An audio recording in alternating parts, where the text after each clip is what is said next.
Hey everyone, Video Game Lover here. Today is the day. 20 years ago, on this day, the PS2 was released in the US. Unbelievable. I can't believe it. I seriously cannot believe it. This system was so hyped up when it came out, and we all know how it turned out. This is one of the greatest consoles of all time, with an amazing library of games, an amazing controller that's very comfortable. I know it's the same kind of like the PlayStation controller, but it's still really good, and just so many games. And on top of that, you can play your PlayStation 1 games on it. So, since we already talked about 20 years of the PS2, I want to show off 8 games for the PS2 that aren't really well known, or maybe some kind of know about it, but they're not very, talked about. And let's start with this game, Ghost Rider for the PS2. I've talked about this game a couple of times. I actually find this to be a pretty decent God of War clone. It's a really fun little hack and slash. The music is pretty nice, especially the stage 1 theme, and you can play as Blade and other characters once you beat it. It's not a bad game. It's actually a pretty fun hack and slash game.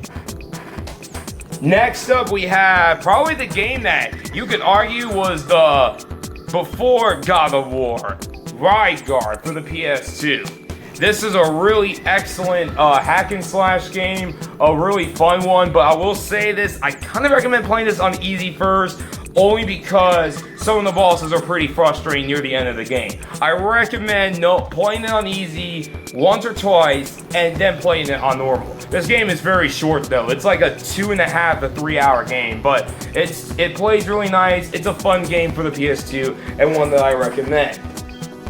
Now this one, I'm gonna kind of cheat on this one because I actually have yet to play it. But the reason I want to give this game love, I've heard a lot of good things about it, and it's Draken the Ancient Gates. This is actually made by Sony themselves.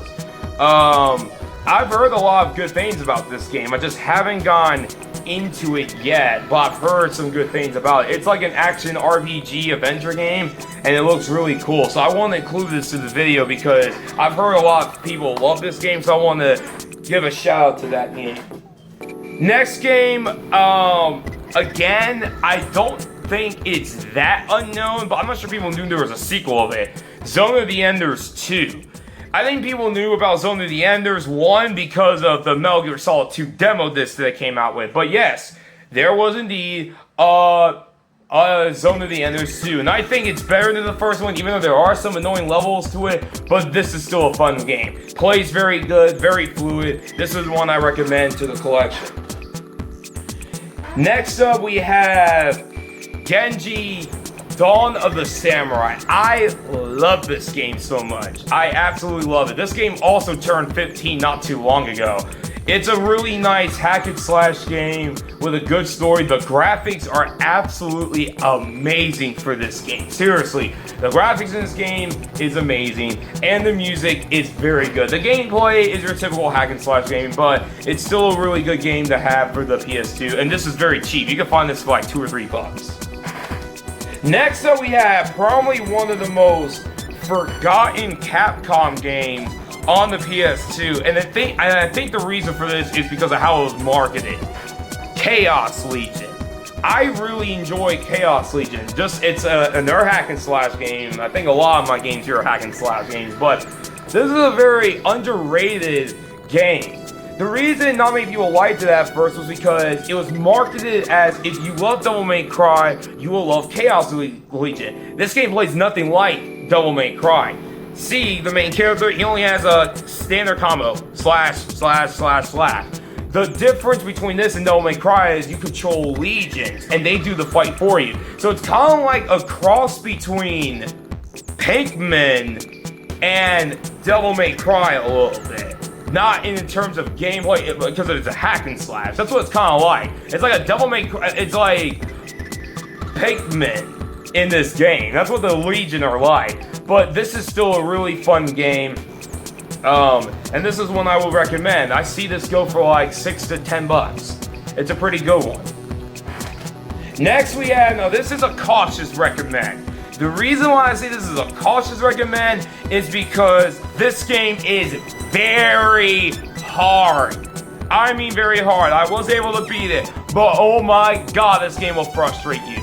Shinobi on the PS2. I'm including this game because this is a very good Shinobi game. But it's a different type of hack and slash game because your main objective isn't like do combos and things like that. You need to slash as many enemies as you can so that way you can refill your sword because your sword is killing you. This game is very hard because there's no checkpoints. You die in the mission, you gotta start it all over again. It's a really hard game, but still, it's a rewarding game. It's one that I think a lot of people should check out if you're into the challenge. This is a really good game, and the music in this game is amazing. Last but not least, I saved this one for last. I feel like this is the most underrated PS2 hack and slash game. And I think a lot of people should pick this one up. It normally goes for about $10, and I think you should give this a try. It's a really fun one. Bujin Guy, The Forsaken City. This was made by Taito, and it was for their 40th anniversary, I think, or their 50th anniversary. I don't remember. But this game is a really fun hack and slash game. A simple pick up and play hack and slash game, just like Rygar and the others. Graphics are good. The music is really excellent in this game. The game can be a little bit challenging, especially on normal mode, because unlike in many hack and slash games where if you choose a higher difficulty, the enemies do more damage and all that. Well, this game, if you choose normal, the levels are a little bit structured differently. Oof. But nonetheless, I recommend Bujin Guy. This is a really fun hack and slash game to have for the PS2.